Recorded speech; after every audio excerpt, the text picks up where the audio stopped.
HDV.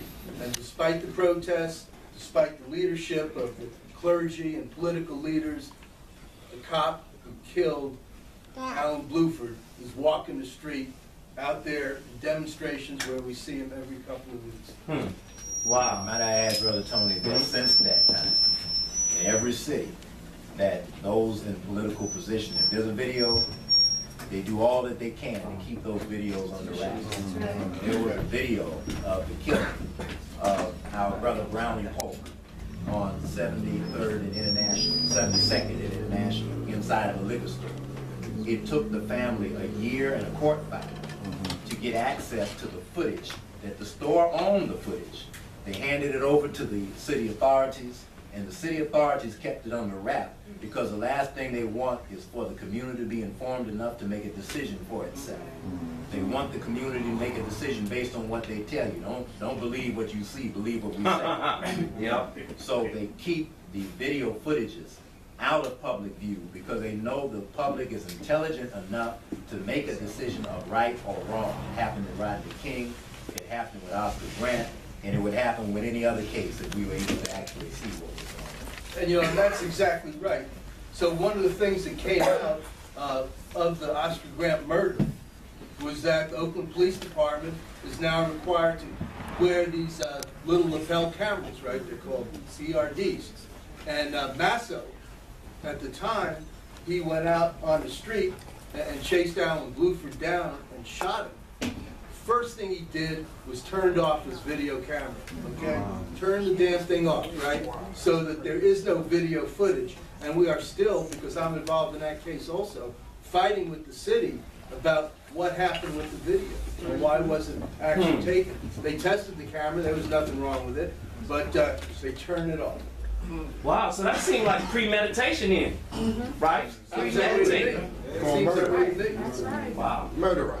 So, and during this historic thing in the courtrooms, what was one or two things that would happen in the courts in the you know, in the legal mumbo jumbo that happened in courts that was precedent, that was like something that just like really that was like just haven't happened.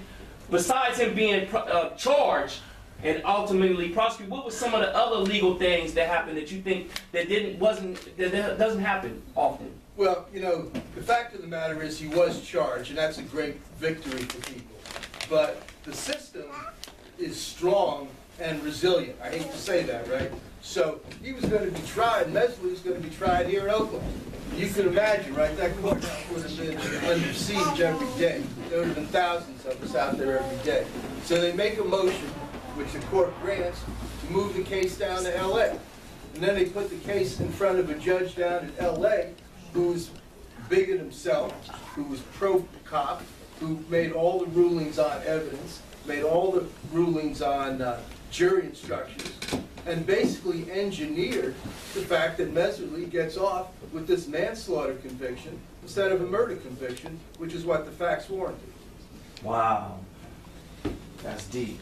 So, you know, just to continue, but we do have the benefit of the civil trial where we represent Nigel and his brother and others. So that's going on right now. That's going on. That's going to be in June. And we actually have a civil trial in the Bluford case that will come up in May.